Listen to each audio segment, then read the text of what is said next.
கும்பம், பதறாம கேளுங்க. 7.5 சனியில இருக்கீங்க.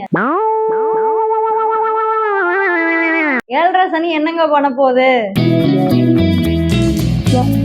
செவ்வாய் சனி இணைஞ்சாலே அந்த இடத்துல ஒரு போர்க்களம் தான் வெடிக்கும். சினிமா இண்டஸ்ட்ரியில இருக்கீங்க, மியூசிக்ல இருக்கீங்க, காம்படிட்டிவ் எக்ஸாம்ஸ் ஏதாவது எழுத போறீங்க, யூபிஎஸ்சி, டிஎன்பிஎஸ்சி, குரூப் 1, குரூப் 2.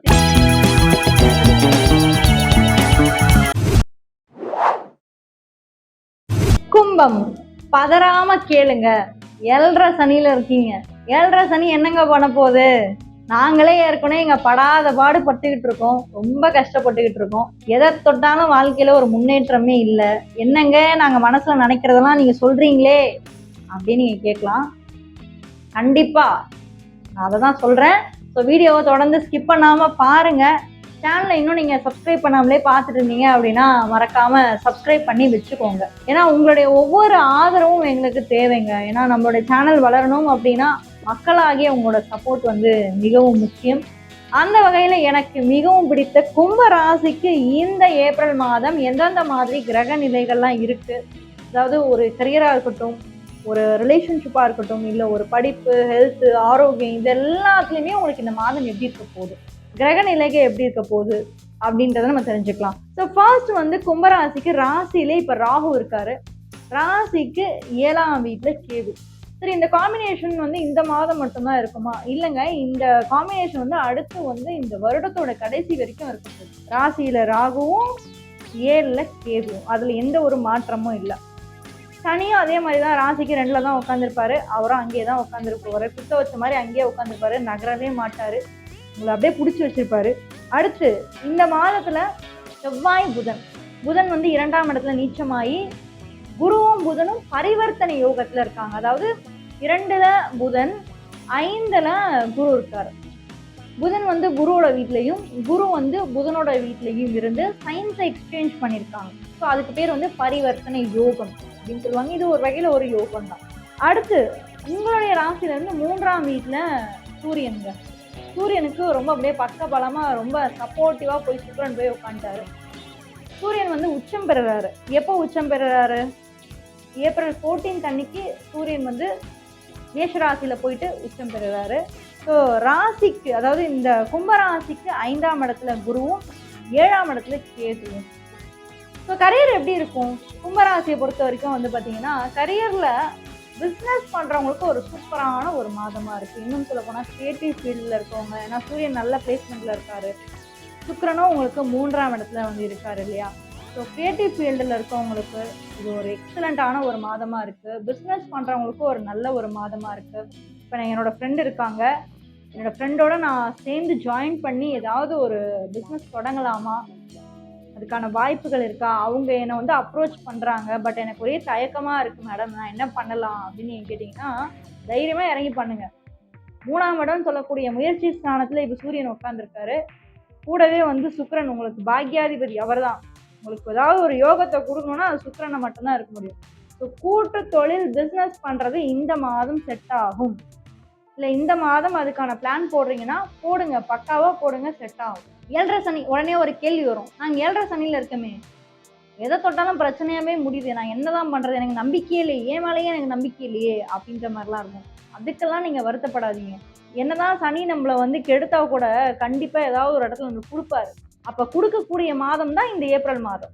ஏதோ ஒரு ரூபத்தில் சுக்கிரன் உங்களுக்கு நல்ல பிளேஸ்மெண்ட்டில் இருக்கிறனால இது நடக்கும். என்ன ஒன்று, பேச்சில் கவனமாக இருங்க. இந்த ஒரு கிரக சேர்க்கை எங்கே நடக்குதுன்னு பார்த்தீங்கன்னா, உங்கள் ராசியிலிருந்து 2ஆம் வீடுன்னு சொல்லக்கூடிய உங்களுடைய தனம், வாக்கு, குடும்பஸ்தானம், அந்த இடத்துல பார்த்தீங்கன்னா சூரியன், சனி, புதன் பரிவர்த்தனை யோகத்தில் வேற இருக்கு.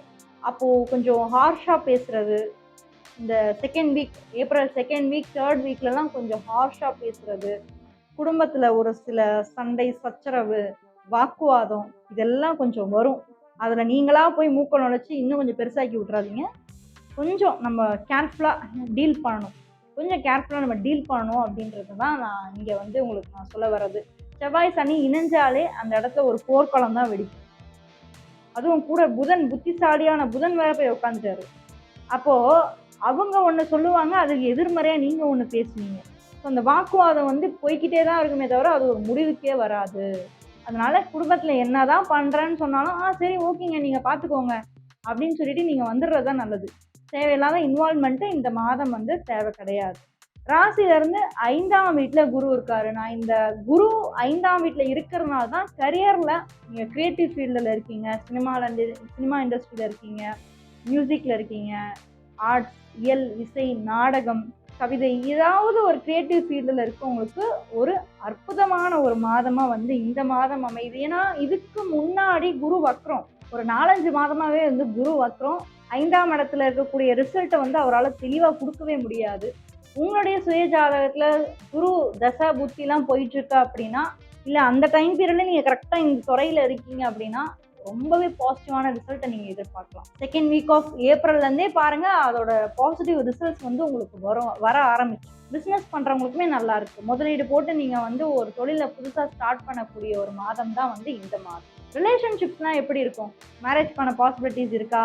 அரேஞ்ச் மேரேஜ் பண்ண போறேனா, லவ் மேரேஜ் பண்ண போறேனா அப்படின்னு கேட்டீங்கன்னா, நீங்க வைக்கிறது தான் சட்டம் தான் நான் சொல்லுவேன். நீங்க என்ன முடிவு எடுக்கிறீங்களோ இந்த மாதத்துல உங்களுடைய முடிவு தான் பேசும். ஏன்னா 2ஆம் இடத்துல இத்தனை கிரகம் இருக்கு. செகண்ட் ஹவுஸ்ல சனி உட்காந்துருக்காரு, செவ்வாய் உட்காந்துருக்காரு, புத்திசாலியான புதனும் போய் உட்காந்துட்டாரு. இந்த கிரகங்கள்லாம் போய் உட்காந்துட்டு சும்மா விடுவாங்களா? அப்போ குடும்பத்துல உங்களுடைய பேச்சு தான் ஓங்கி நிற்கும். அந்த மாதிரிதான் இருக்கு இந்த மாதம். அப்போ உங்களுடைய முடிவு அப்படின்றது உங்களுடைய பேச்சால தான் இருக்கு. ஸோ நீங்கள் ஓகே சொன்னால் ஓகே, இல்லை மம்மி வேணாம் எனக்கு இந்த பொண்ணு பிடிக்கல வேற பொண்ணை பார்க்கலாம்னா ஓகே நெக்ஸ்ட், அவ்வளோதானே தவிர உங்களை ப்ரெஷர் பண்ண முடியாது. இந்த மாதம் ரிலேஷன்ஷிப்பை பொறுத்த வரைக்கும் நீங்கள் எடுக்கிற முடிவு தான் நல்லா ஒர்க் அவுட் ஆகும். அண்ட் மேரேஜ்க்கான பாசிபிலிட்டிஸ் கூட இருக்குது. ஸோ ஸ்டெப் எடுத்து வைக்கிறீங்க அப்படின்னா வந்து நடக்கும். ஒரு விஷயம் நல்லா புரிஞ்சுக்கணும், இந்த கும்ப ராசியில் இப்போ ராகு இருக்கார். அதையும் நம்ம கொஞ்சம் நம்ம கவனிக்கணும். ஒரு பக்கம் ஒரு ப்ராட் ஆங்கிளில் நம்ம வந்து மேரேஜ் அந்த பாசிபிலிட்டிஸ் நம்ம பார்த்தாலும் கூட ஒரு ப்ராட் ஆங்கிள்லேருந்து நம்ம பார்க்கும்போது இப்போ ராசியில் ராகு இருக்குது, 7ஆம் இடத்துல கேது இருக்குது. ஸோ 7ல் கேது இருக்கும்போது உங்களுக்கு அந்நிய தொடர்புகளை கூட ஏற்படும். அந்நிய தொடர்புகள் நான் சொல்கிறது தவறான தொடர்புகளை கூட உங்களுக்கு ஏற்படுறதுக்கான வாய்ப்புகள் கூட இருக்குது. பட் எப்போ அப்படின்னு நீங்கள் கேட்டிங்கன்னா அந்த குருவோட மாற்றம் வரும்போது இது நடக்கும். ஸோ நீங்கள் அதெல்லாம் கொஞ்சம் கேர்ஃபுல்லாக இருந்துக்கணும். தேவையில்லாத தொடர்புகள் இதெல்லாம் வர்றதுக்கான வாய்ப்புகள் கூட இருக்குது. ஸோ அதனால் நீங்கள் கொஞ்சம் கேர்ஃபுல்லாக இருக்கணும். இது எது வரைக்கும் அப்படின்னு கேட்டிங்கன்னா இந்த வருஷத்தோட கடைசி வரைக்குமே இருக்குது. இந்த ராகு கேதுவோட ஆக்சஸ் வந்து இந்த வருஷத்தோட கடைசி வரைக்குமே வந்து இருக்க போகுது. ஸோ அந்த ப்ராட் ஆங்கிள்லேருந்து பார்க்கும்போது இந்த ஒரு விஷயம் இருக்குது. இது வந்து யாருக்கு ரொம்ப அதிகமாக இருக்குன்னா ஒன்று கும்பத்துக்கும் இன்னொன்று சிம்மத்துக்குமே அது வந்து அதிகமாக இருக்குது. ராகு கேது அந்த மாதிரி தான் பண்ணும். தேவையில்லாத ஒரு விஷயத்தில் போய் நம்ம மாட்டி விடுறது, அவங்களால பேர்கிட்டு போகிறது, அசிங்கப்படுறது, இது எல்லாமே இந்த ராகு கேதுவோட வேலையாக தான் இருக்குது. ஏன்னா அதுதான் நிழல் கிரகங்கள், மாய கிரகங்கள்னு சொல்லுவாங்க. இப்போ நான் கேமரா முன்னாடி பேசிகிட்டு இருக்கேன் அப்படின்னா அதுவே ஒரு மாயை தான், அதுவே ஒரு நிழல் தான். அப்போ அதுவே ராகு தானே. அப்போ என் முன்னாடியே அதான் உட்காந்துருக்கு. ஸோ அப்போது நம்மளுடைய டெய்லி ரொட்டீன் லைஃப்லேயே அதை நம்ம பார்த்துக்கிட்டு தான் இருக்கும். அப்போ மனிதர்கிட்டயே நம்ம அதை பார்ப்போம். கும்பராசி இது மட்டும் கொஞ்சம் நீங்கள் பார்த்துக்கோங்க. இந்த ராகுக்கு எது ஆக்சஸ் இருக்கிறதுனால பழகுறவங்க கிட்ட நீங்கள் கொஞ்சம் கேர்ஃபுல்லாக பார்த்து பழகினாலே போதும். அடுத்து ஒரு 7-8 மாதங்களுக்கு எஜுகேஷன் படிப்பு சார்ந்த விஷயங்கள் எல்லாம் எப்படி இருக்கும்? 5ஆம் இடத்துல குரு சூப்பரு. 5ல் ஏதாவது ஒரு கிரகம் இருந்தால் தான் நம்ம படிப்பு பற்றியே சொல்ல முடியும். ராசிநாதன் போய் செகண்ட் ஹவுஸில் உட்காந்துட்டாரா சனி, 5ல் வந்து குரு இருக்காரா, ரொம்ப ஃபோக்கஸ்டாக இருக்க போகிறீங்க. எப்பயுமே இல்லாத ஒரு சுறுசுறுப்பு, எப்பயுமே இல்லாத அந்த ஒரு டெடிக்கேஷன், பக்தி, படிக்கணும், ஒரு கோலை செட் பண்ணணும், இதை நான் அச்சீவ் பண்ணணும், நான் ஒரு குறிக்கோளை செட் பண்ணிட்டேன், நான் அச்சீவ் பண்ணியே ஆகணும்னு சொல்லிட்டு அதுக்காக ஓட ஆரம்பிச்சிங்க. குரு 5ல் உட்காந்துருக்காரு, அடுத்த 6க்கு வருவார். காம்படிட்டிவ் எக்ஸாம்ஸ் ஏதாவது எழுத போகிறீங்க, யூபிஎஸ்சி, டிஎன்பிஎஸ்சி, குரூப் 1 குரூப் 2 தேர்வெல்லாம் இருக்கா, சூப்பர், எல்லாத்துலேயுமே வெற்றியாளராக வர போகிறீங்க. சனி ஆல்ரெடி 2ல் உட்காந்துருப்பாரு, அடுத்து 1.5 வருஷத்துக்கு அங்கே தான் இருக்க போகிறாரு. அப்போது முயற்சிகள் எல்லாமே பழிக்கும். பட் எஃபர்ட் கண்டிப்பாக சனி போட சொல்லுவார். எதுவுமே ஒரு விஷயம் நல்லா புரிஞ்சுக்கோங்க, சனி எதுவுமே ஒன்று கொடுக்குதுன்னா அது ஹார்ட் ஒர்க் இருந்தால் மட்டும்தான் கொடுக்கும். ஜட்ஜ்மெண்டல் பண்ணி தான் கொடுப்பாரு. மற்ற கிரகங்கள் மாதிரி அவர் கிடையாது. அதனால தான் கையில் தராசு வச்சுருக்காரு. ஒரு ஜட்ஜ்மெண்ட் பண்ணுவார், என்ன ஏதுன்னு ஜட்ஜ்மெண்ட் பண்ணி தான் அவர் கொடுப்பாரு. ஸோ சனி உங்களுக்கு கொடுக்கணும்னு நினச்சிட்டா கண்டிப்பாக கொடுப்பாரு. குரு உங்களுக்கு நல்ல பொசிஷனிங் போகிறதுனால அடுத்தடுத்த நிகழ்வுகள் உங்களுக்கு நல்லாவே இருக்கும். கவலையே வேணாம். எஜுகேஷன் சார்ந்து உங்களுடைய முடிவுகள் எல்லாமே வந்து பாசிட்டிவாக இருக்க போகுது. மொத்தத்தில் கும்பராசியை பொறுத்த வரைக்கும் 7.5 நாட்டு சனி இன்னும் விடலை. அது விடுறதுக்கு இன்னும் டைம் இருக்குது.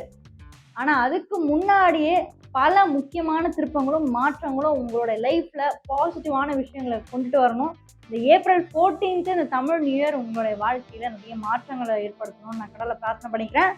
மகராசி பற்றி தெரிஞ்சுக்கணும்னா இந்த வீடியோவில் ஃபர்ஸ்ட் கமெண்ட்டில் ஃபர்ஸ்ட் லிங்க்கில் கொடுத்துருக்கேன். மறக்காமல் அதையும் போய் செக் பண்ணுங்கள். யாராவது ஒரு ஃப்ரெண்டுக்கு இந்த வீடியோவை ஷேர் பண்ணி ஹெல்ப் பண்ணணும்னு நினச்சிங்கன்னா மறக்காமல் ஷேர் பண்ணி ஹெல்ப் பண்ணுங்கள். தேங்க்யூ.